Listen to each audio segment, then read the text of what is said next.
Entonces, Sofía nos dice como que pues, está ligado como a la clase económica. Entonces, ¿qué tendría que hacer Sofía en el caso de abordar ese tema? Pues buscar artículos, ya les digo cómo, que hablen de eso. ¿Qué relación hay, digamos, entre el aborto o las formas de crecimiento poblacional y de clase social? ¿Sí? Si está ligado. El argumento más importante, digamos, en ese tema es que, por ejemplo, los datos que nos dan el DANE, que nos da medicina legal, es que la mayoría de personas mueren por abortos clandestinos, de mujeres mueren por abortos clandestinos. Los abortos van a seguir pasando, pero con la legalización se puede normativizar, ¿sí? El marco legal, porque van a seguir pasando. Y muchas mujeres están muriendo en clínicas o empieza a hablarse un derecho, de una cuestión de derechos humanos. Pero yo también lo puedo hablar, por ejemplo, que me encuentro con un compañero que me diga, espere, pero si la Constitución Política de Colombia dice que la vida es un derecho, ¿por qué se le quita el derecho a un ser que está formándose?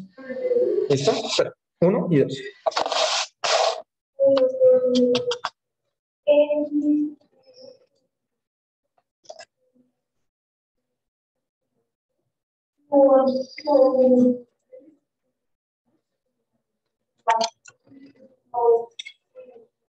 Claro.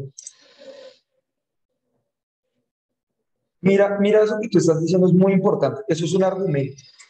¿Por qué? Porque tú estás diciendo en Argentina y tú ya estás tomando un referente. Ahora, te puedo buscar ese documento donde diga eso, sí, son PDF, lo que sea. Y tú dices, mira, en Argentina pasa esto y se reflejó esto.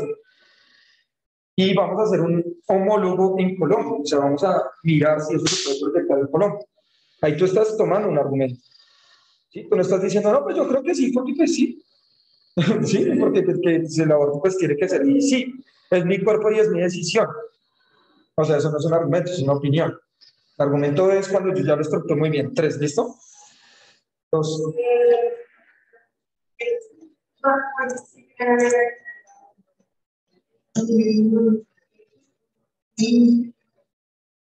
Sí, claro, por supuesto.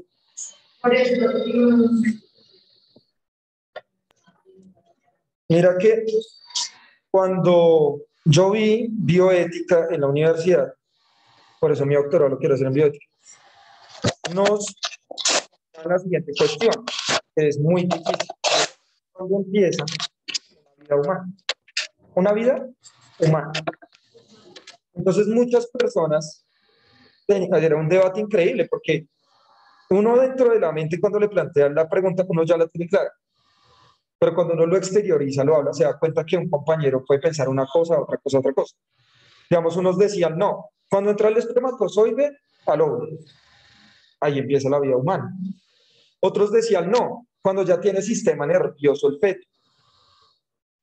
Otros decían, no, una vida humana, más o menos, es después de los 2 o 3 años de vida del niño, cuando él ya es consciente y empieza a razonar un poco. ¿Sí? Es un tema re complejo porque eso es lo que tú estás diciendo. Esos son los temas que tiene que debatir la Corte Suprema de Justicia. Bueno, ¿cuál es el tiempo entonces acorde para eso? ¿Desde qué momento estamos hablando de una vida humana o no? Y esos son argumentos tremendos. Si uno ve esos debates del aborto de la Corte Suprema de Justicia, son gente realmente muy tesa y preparada que en serio da argumentos muy buenos, incluso religiosos. ¿Por qué no? Y uno dice, venga, tiene razón, no lo apoyo, pero lo argumento re bien. Eso es lo que ustedes tienen que hacer en su ensayo. No tienen que decir como, ay, el profe Miguel me va a poner siempre. No. Lo que yo les voy a calificar, sea cual sea el tema, es la forma de argumentación. Voy a responder, vamos contigo. Voy a responder acá 2 preguntitas. Me dice que es verdad que cuál puede ser el tema del ensayo. Pues todo lo que veamos de sexualidad humana puede ser biológico, Schneider, si quieres hablar solo de cómo es el proceso de formación de células sexuales en humanos, de la menstruación, de la formación de espermatozoides, de lo que tú quieras. Como también algo que tenga que ver con el tema de la sexualidad humana, ¿sí? Digamos, por ejemplo, acá Verónica me pregunta, ¿tiene que ser humana? Bueno, si lo quieres hacer con un animal también, ¿sí? O con una planta. no pasa nada. Verónica me pone acá un tema muy importante y dice, ¿se puede el poliamor y la monogamia? Obviamente es un gran tema, es un gran tema, obviamente se puede, porque ahí nosotros vamos a entender que si bien el humano sigue siendo un animal, o sea, las células animales están formadas, también la cultura influye mucho en nuestras formas, ¿sí?, de adaptación como sociedad, como especie, etc. ¿Sí? Muy interesante. Yo les voy a pasar, si les interesa, voy a buscar, que no sé, lo hice. Pero en algún momento para una clase de la maestría me escribí como una especie de cuento interactivo sobre dos personas que se conocen y son travestis y al final que sufren un episodio de violencia, ¿sí? Entonces, digamos que eso fue algo que pues nació de mi mente, pero que obviamente ha sido trazado por historias de Bogotá, de violencia de género, ¿sí? Y escribí ese cuento. Vamos a ver si la próxima clase lo podemos leer.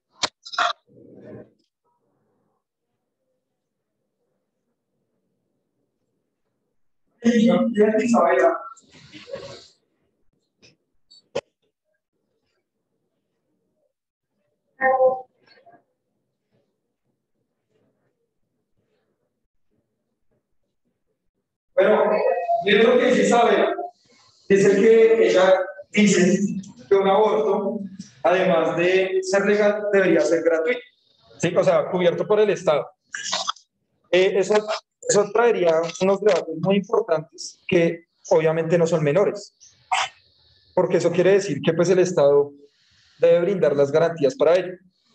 Digamos, eso me recuerda mucho al tema cuando estaban intentando proponer que la transformación sexual, o sea, el paso de género, si yo soy hombre y quiero quitarme el pene para mandarme a hacer una vagina, eso lo debería cubrir también el gobierno. ¿Por qué? Porque eso hace parte de la salud emocional y psicológica de una persona. Eso lo tiene que cubrir la CPS, se estaba diciendo. Y eso fue un debate tremendo porque decían, no, pues es que eso es algo estético. No, porque la persona se siente en el cuerpo que no es. Es algo psicológico. Entonces miren el debate. Ahí entra el argumento. Entonces, digamos, tú puedes encontrarte una persona en tu grupo que diga, no, pues no, porque nadie, o sea, no va a encontrar cosas como, no, pues es que nadie le dijo que abriera despierto. Eso uno lo escucha por doquier, ¿sí? Hasta que esa persona le pasa. Pero, eh, digamos que lo importante, que eso que tú estás diciendo, digamos, no vamos a decir si eso está bien o está mal, eso no nos interesa, sino más bien en el ensayo, ¿tú cómo lo argumentarías? ¿Sí me entiendes? Tú dices como no, las personas tienen derecho a y tú buscas un documento donde digas, mira, acá hay unos derechos universales y que tienen que ser cumplidos. Uno y dos. ¿Dime?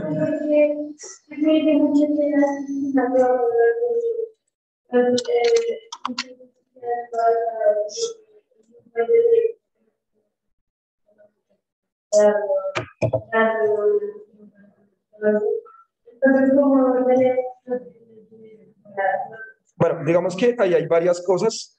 Uno pensaría en eso. Esta cuestión de la clase social, pues digamos que ustedes ya la tienen algo clara, pero también sucede que tener hijos se puede ver desde dos vías. La primera, digamos, hay varios estudios biológicos,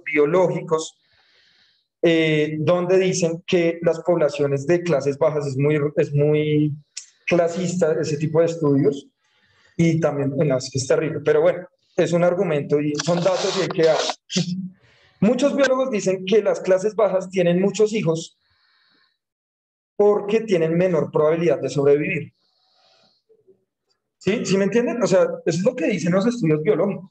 Entonces, familias que viven en barrios marginales, por ejemplo, si algún día ustedes conocen barrios, digamos, con situaciones sociales muy complejas, uno de ellos se llama Juan Rey, por allá arriba.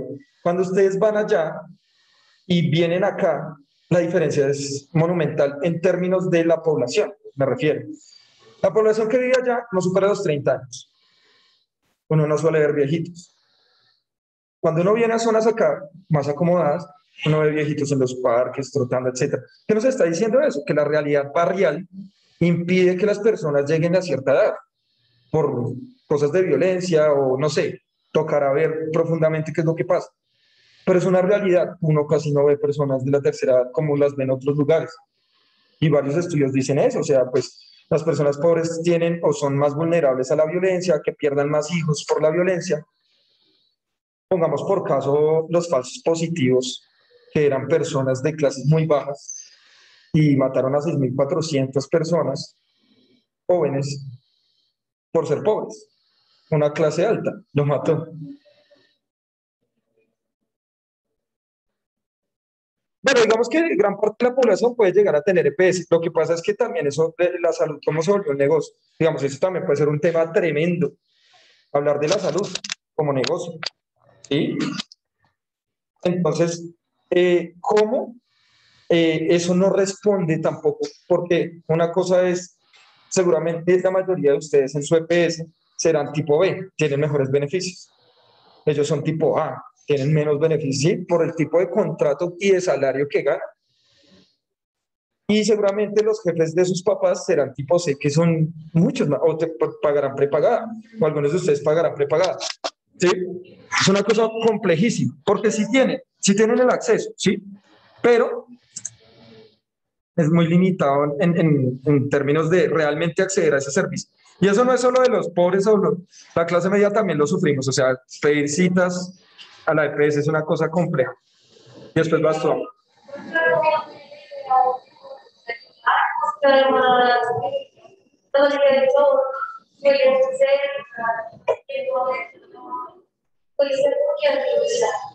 Bueno, digamos que eso es importante. Recuerden que el aborto en Colombia es legal bajo tres condiciones. ¿Sí? Bajo tres condiciones. La primera, que esté en riesgo la vida de la mamá. La segunda, por una violación. La tercera. Muy bien, la tiene re clara John Paul. Esos son los tres casos donde es legal el aborto en Colombia. Lo que se busca es que sea legal bajo cualquier condición. ¿Listo? Y esta semana, vea, es muy importante, si quieren alguien, si quiere hacer el debate sobre, o el ensayo sobre eso, esta semana, la Corte Suprema de Justicia va a decidir sobre si la despenaliza o no. Esta semana, la Corte Suprema de Justicia. Están en el debate, ¿sí? Esperar a ver al día viernes qué es lo que se logra decidir. Eso sería un gran tema, o sea, estarían así en el boom de la noticia.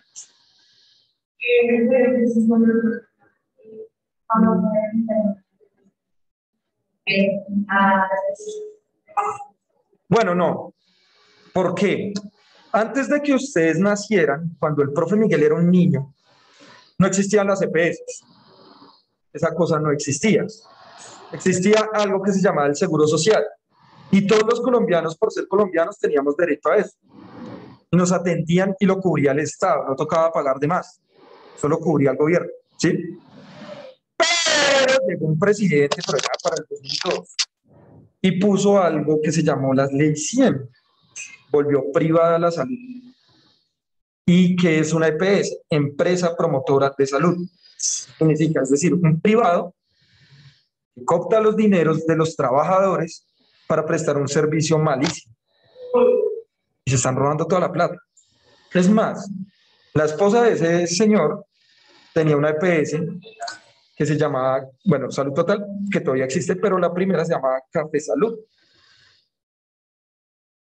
Se robaron millones y millones de pesos y nunca hicieron nada. Y se quebró la EPS y listo, suerte, no le respondemos a los contribuyentes. Se volvió un negocio. ¿Sí? Y digamos, por ejemplo, Colombia quiere llegar al punto de Estados Unidos. La salud en Estados Unidos es terrible. Porque el único que puede acceder a la salud es el que tiene plata. Y es carísimo. Por eso muchas personas vienen acá a Colombia o a Latinoamérica a hacerse operaciones estando en Estados Unidos, porque acá sale más barato. ¿Sí?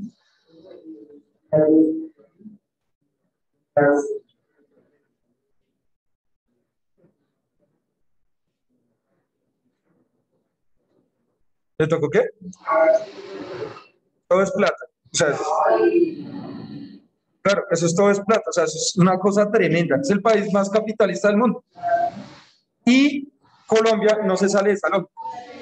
Como lo básico, los derechos fundamentales se vuelven, al fin de cuentas, trámite económico. No todos estamos en las mismas condiciones. legal el aborto en Colombia.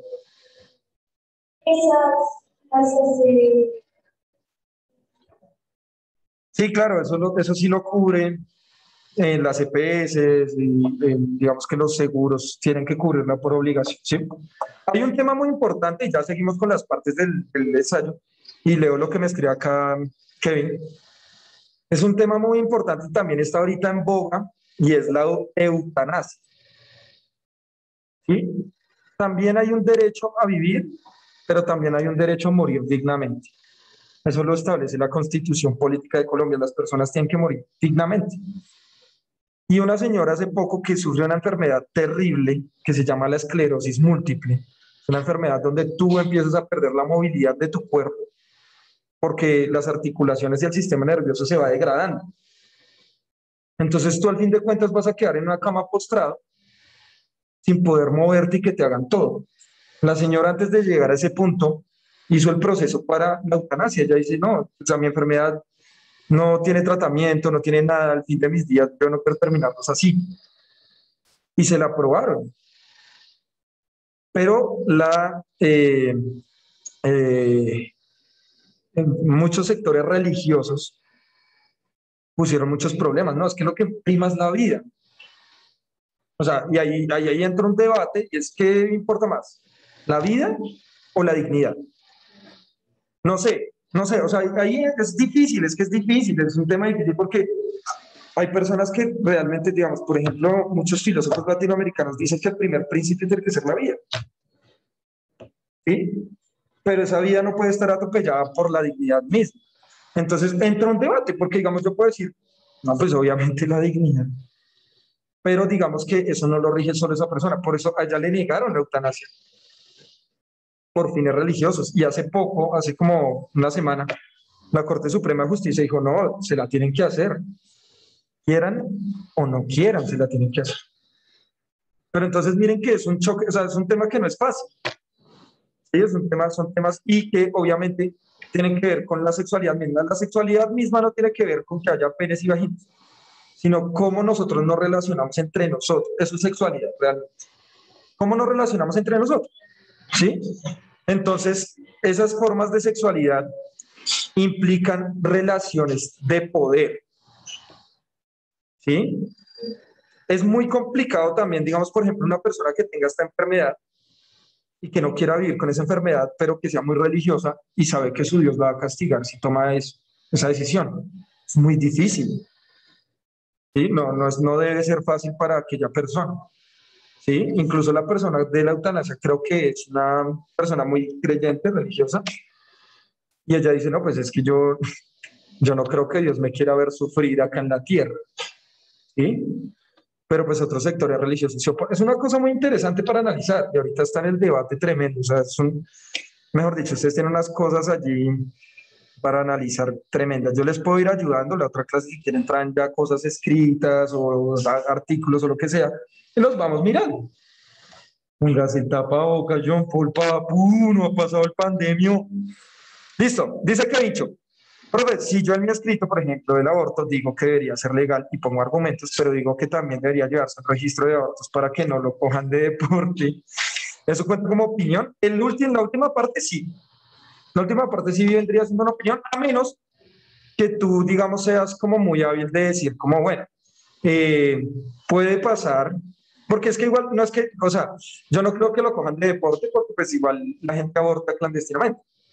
Y no creo que alguien quiera pues abortar, eso debe ser como muy traumático, o sea, debe ser, supongo yo, no sé, pero yo supongo que debe ser muy traumático, pero digamos, tú sí puedes hacer una reflexión respecto a eso, digamos, como esto puede tener o puede ser contraproducente y tú pones según lo que tú argumentes, cuáles podrían ser las cosas, los efectos secundarios, pues, de esa decisión, como en todo hay efectos secundarios, las decisiones legales, etcétera, ¿sí? Entonces, digamos que eso podría ser eh, algo de opinión, pero si tú pones ciertos argumentos, no sé, digamos como decía Ana María en algún momento, en Argentina pasa esto, y como ese es un ejemplo de que ya es legal allá, entonces puedes mirar un comparativo para ver si eso pasa o no. Porque yo, o sea, la idea del ensayo es que yo planteé la pregunta, pero yo me enfrenté a esa pregunta sin tabús. Por ejemplo, yo puedo creer al comienzo de mi ensayo que el aborto no debería ser legal, por ejemplo.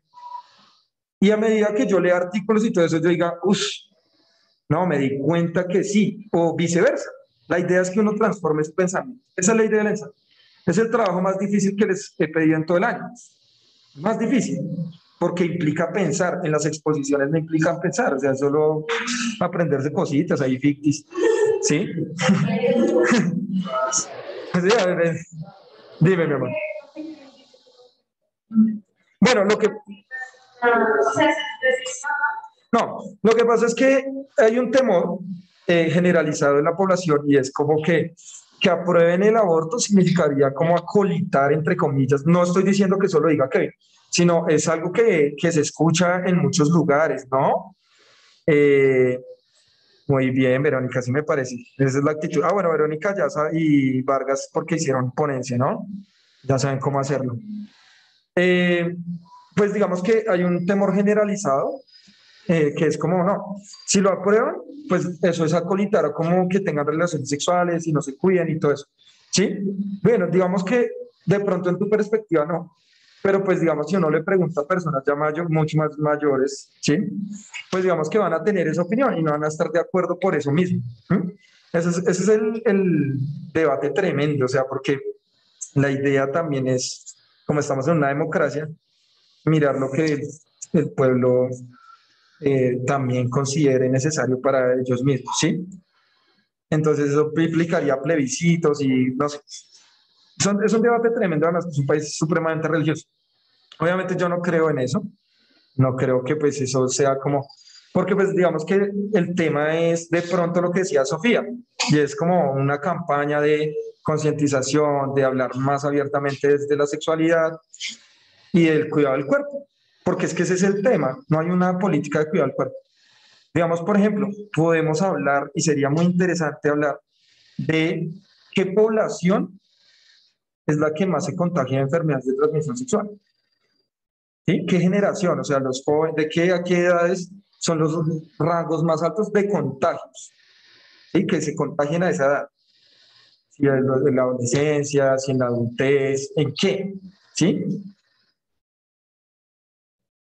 Hermano, tome nota. Entonces, listo. Para seguir. Introducción, ya saben, en la introducción ustedes van a hacer la apertura de su tema porque es importante y al final ponen su pregunta. Listo, al final de la introducción. Luego vamos a hacer un contexto, ¿listo? Un contexto que puede ser más o menos entre, no sé, 3, 4 parrafitos por mucho. En ese contexto ustedes van a hablar del tema como tal. Por ejemplo, enfermedades de transmisión sexual. ¿Qué es una enfermedad de transmisión sexual? ¿Cómo se cataloga? ¿Qué diferencia hay con una infección de transmisión sexual? ¿Sí? ¿Qué enfermedades actualmente están afectando? Ahí yo busco datos en internet, ¿sí? Digamos, ¿qué se toma como un aborto? ¿En qué semanas? ¿Qué se toma como el transgénero? Si yo voy a hablar solo de la mitosis y la meiosis, por ejemplo, en un humano, pues tengo que decir qué órganos hay, ¿sí? ¿Cómo funcionan esos órganos? Y yo voy a hablar, por ejemplo, de la clase social en relación a ciertas problemáticas en relación a la sexualidad, pues busco un sitio. Si voy a hablar de un departamento, ¿sí? Vea, por ejemplo, en Argentina, por ejemplo, pasa esto, en tales ciudades de Argentina, cómo fue el debate del aborto, mejor dicho, un contexto de todo ese problemático. Ustedes plantean ahí la problemática, ¿sí? Plantean en ese contexto la problemática. No necesariamente pueden poner el título contexto, no, ustedes pueden poner un título creativo y original, ¿sí? Como, no sé, eh, la legalización del aborto en Colombia, los 3 casos en los que es válido, puede ser un título. Y entonces ahí ustedes hablan de cuáles son los 3 casos en que en Colombia es legal el aborto, ¿sí? O, digamos, por ejemplo, chicos, les recomiendo una película brutal. Se llama The Buyers Dallas Club o en español El Club de los Desahuciados. Es una película re buena y sirve si alguien quiere hablar de enfermedades de transmisión sexual. Muestra la historia de cómo un mancito, el típico machito vaquero de Estados Unidos, se contagia de VIH. Y entonces, como el man era tan machista, él creía que solo los homosexuales contagian de VIH. Y él se contagió por una nena. Y él se da cuenta de que el sistema de salud de Estados Unidos abandona a las personas que se contagian. Y él se empieza a meter en el negocio y le empieza a vender medicamentos ilegales, pero que son efectivos para contrarrestar el VIH a personas que sufren de VIH. Y entonces él empieza como a crear un sistema de bonos y empieza a vender, pero el gobierno, ¡pum!, le cae, porque usted no puede hacer eso. No puede venderle a personas que tienen VIH. Nosotros les va, el gobierno los estaba usando como ratones experimentales y están probando con ellos medicamentos. No, esto no sirve. Y las personas empezaban a morir. Y esa película es buenísima, o sea, es un peliculón. El Club de los Desahuciados se llama, es muy bueno, es un peliculón.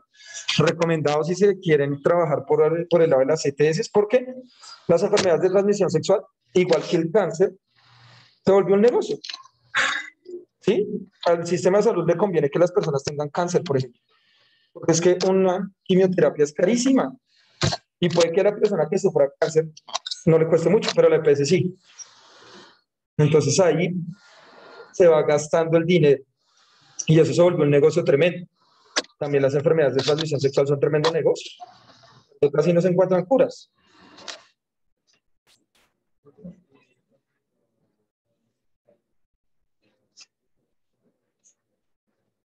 ¿Las qué?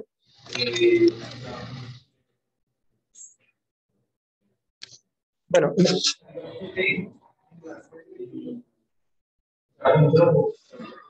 sí, depende de la enfermedad de transmisión sexual. Digamos, hay enfermedades de transmisión sexual que solo están en los genitales. En el caso de como el VIH, por ejemplo, se puede transferir por contacto sanguíneo, ¿sí? Por contacto con el flujo. Por ejemplo, digamos, uno puede besarse con una persona que tiene VIH, sí, pero pues para contagiarse pues es un poco complicado, ella debe tener alguna herida en la boca y yo también. Si uno de los dos tiene una herida y el otro no, no pasa nada, ¿sí? Pero, por ejemplo, muchas personas, espera un momento, los Angie, no te preocupes, dime. Ajá.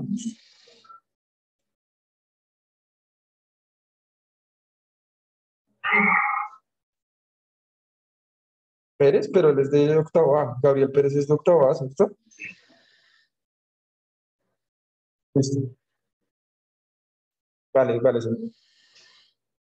Listo. ¿Cuál es la cuestión? Así, digamos, es contacto con fluidos, realmente. Muchas personas que en Estados Unidos es un problema gravísimo que consumen heroína que es inyectada, se comparten jeringas. Y esa es una de las formas más fáciles de contagio del VIH en Estados Unidos. De jeringas. No. Eh, vamos a explicarlo con un caso que ya conocemos mucho. ¿Cómo se llama el virus que genera la enfermedad coronavirus? Se llama SARS-CoV-2. Lo mismo pasa con el VIH. El VIH es el nombre de virus. Tener, ustedes han visto las personas que dicen que no desarrollan el coronavirus, ¿no? O sea, pueden portarlo, pero no lo desarrollan. Así pasa también con el VIH. Si yo porto el virus y no desarrollo la enfermedad, no tengo SIDA. ¿Cuándo se pasa el SIDA? ¿O cuándo se da el coronavirus? Cuando se activa el virus y empieza a afectar mi cuerpo. Ahí ya le llamamos SIDA, o ahí ya le llamamos coronavirus. Cuando se activa el virus, cuando ya empieza como a dañar mis células, ahí es cuando empieza la enfermedad. Antes no. Hay personas que portan el VIH, pueden tener relaciones sexuales sin condón, pero como no tiene SIDA, no está activo el virus, no contagia. ¿Cómo? Puede mantenerse desactivado. Digamos, actualmente, o sea, si Freddie Mercury hubiera vivido hasta nuestras épocas, podría haber muertos de viejito. En esa época, cuando Freddie Mercury se contagia, no habían estudios sobre ese tema, era un tema muy poco investigado. Hoy en día, obviamente las personas que sufren de VIH más o menos les toca tomarse como unas 15 pastillas diarias. y no pueden dejar de tomarlas, nunca en su vida, porque si no desarrollan la enfermedad. Pero pueden tener una vida exageradamente normal, porque ya no contagiarían, pero sí tienen que estar muy pendientes de todos los días tomar los medicamentos necesarios. ¿Sí? En había levantado pregunta, mano, y yo estoy confundido. Ah, Miguel, vamos con Sofía, Isabela y Ana María.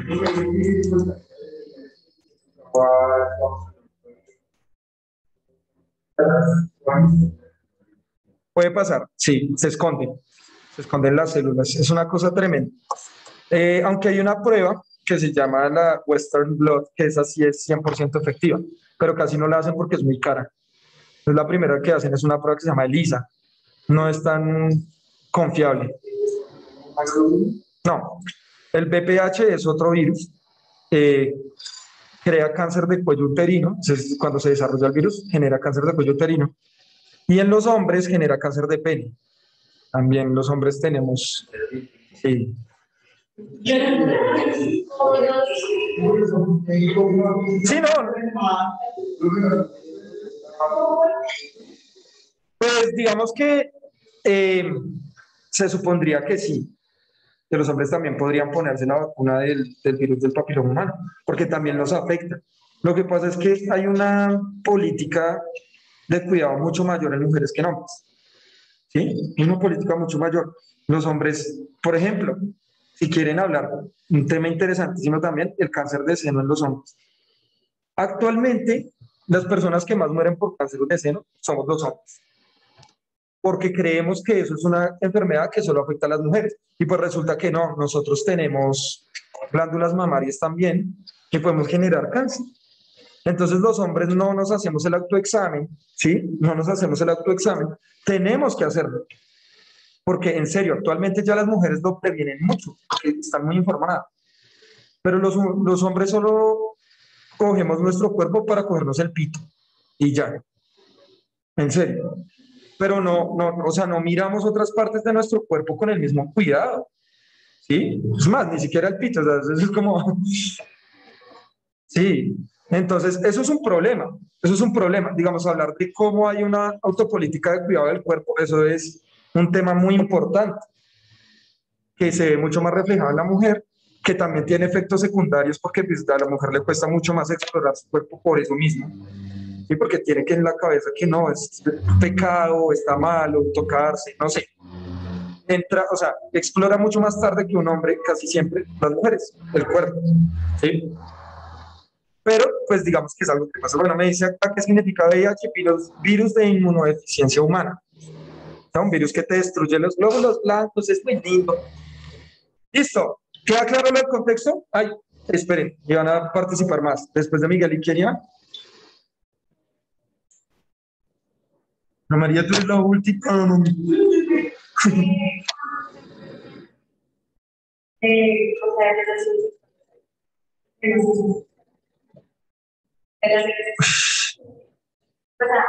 Ahí, no, es que es un número altísimo. Las más comunes y que son terribles, la peor de todas se llama el sífilis, o sea, extremadamente doloroso y una vez se contagia el sífilis puedes durar con síntomas hasta por 5 años y ahí lo puedes controlar, pero empieza a podrir pedazos del cuerpo. Puede pasar, o sea, en casos muy graves. ¿Sí? Empieza a crear eso, chancro, llagas, ¿sí? Vivas, y la persona empieza a oler a feo, su zona, porque se está pudriendo su piel. Imagínense la depresión que puede sufrir esa persona también. ¿Sí? Es algo terrible. Bueno, el herpes, pero el herpes no es tan complejo. La mayoría de la población tenemos herpes tipo 1. ¿Cuál es el herpes? ¿Cuál es el herpes tipo 1? El de los labios. Que le sale un fueguito, que un sapito, que tal. Eso es herpes. El herpes tipo, sí, es herpes. ¿Qué es el herpes? Es un virus, ¿sí? ¿Un virus? Una bacteria. No me acuerdo.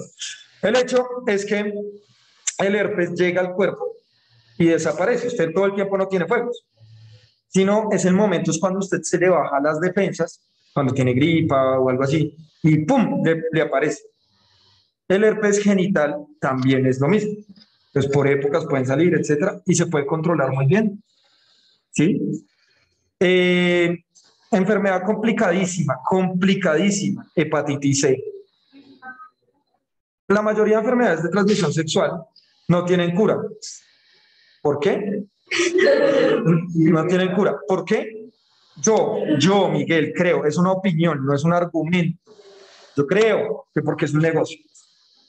¿Sí? Se supone que algunas personas con datos registrados se han curado el VIH. ¿Se ha curado?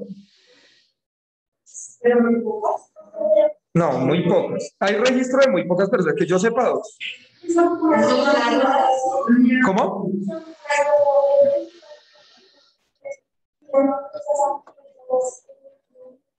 No, no hay. No hay. No hay. Ana María, no hay. Entonces.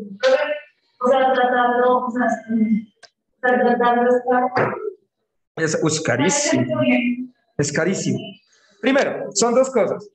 La primera, pues que, digamos, se tiene el temor de que si se descubre muchas curas para enfermedades de transmisión sexual, pues va a aumentar la población muchísimo.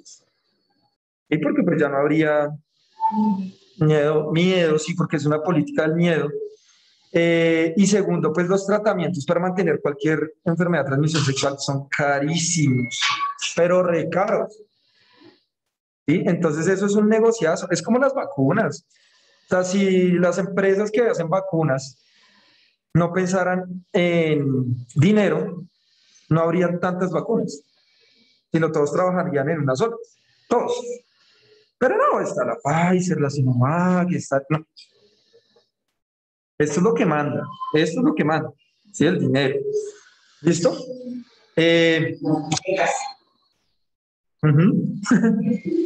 Bueno, ya respondo las preguntas, pero es que quiero llegar al punto de explicarles la última cosita del ensayo. ¿Listo? Entonces está, contexto, ¿queda claro hasta ahí? Como explicar todo eso, cuál es lo que le da sentido al trabajo. Y por último, va lo más importante. Bueno, me decían por acá, profe, ¿se puede poner imágenes? Claro, ponen figura 1, así como aparece acá, FIC, etcétera. Si quieren, no es necesario, no es obligatorio. Y por último, el penúltimo, no, quedan dos apartados más. Se llama el más importante, que es la discusión. Es el más importante de todos, la discusión. En la discusión usted va a dar su argumento, ahora sí, va a responder la pregunta. ¿Listo? En la discusión es donde usted va a decir, bueno, se considera o yo considero que debería ser tal y tal y tal cosa y yo pongo mi perspectiva argumentada. Tengo que buscar autores, tengo que buscar libros, yo ahorita no alcanzo, pero la próxima clase les enseño a buscar en fuentes, pero ya vayan trayendo cositas, si quieren traigan sus preguntas, si quieren vayan consultando algunas cosas que les interesen, y vamos mirando por dónde les podemos ir orientando el trabajo. ¿Sí? Y digo les podemos porque los compañeros también les pueden aportar. Hay chicos que yo me he dado cuenta, chicos y chicas que saben de muchos temas específicos, y eso está muy bien, entre más sepan, más pueden tener una perspectiva del mundo, mucho mejor. ¿Listo? Entonces, en la discusión, ustedes van a usar citas, o sea, autores, textos, libros. Chicos, si ustedes quieren usar TikTok, Twitter, Facebook o lo que sea, Instagram, eso ya se puede citar. Lo pueden usar. ¿Listo? Por ejemplo, yo les decía ayer a los de octavo, yo por ahí vi una nena de TikTok que es travesti, es como paisa, ¿sí? Y pues ella o sea, tiene pene, pero se mandó a poner senos, se siente mujer con pene. Y habla así tan paisita, y es como, ay no, y es que amor, y después empieza la voz, y ella cuenta como sus experiencias de cómo fue su transformación en ese proceso. Eso podría utilizarlo uno si está hablando de género, vea tal, y le ponemos el arroba y está hablando de este tema. Y entonces es importante escucharlos o no, uno puede hacer eso con Twitter, con Instagram, si vio un meme de Facebook y lo quiere poner, también lo puede hacer. Eso ya se puede, ¿sí? Entonces, videos, videos de YouTube también se puede, películas, digamos, por ejemplo, acá yo cito esta película, ¿sí? Que es Vecinos Invasores en este trabajo, y es de Netflix, entonces yo cito la fuente donde la saqué de Netflix. O sea, mejor dicho, lo que ustedes quieran usar lo pueden hacer. ¿Listo? Eso en la discusión, usted va a centrar su argumento, usted va a decir por qué es importante y cómo se resuelve la pregunta,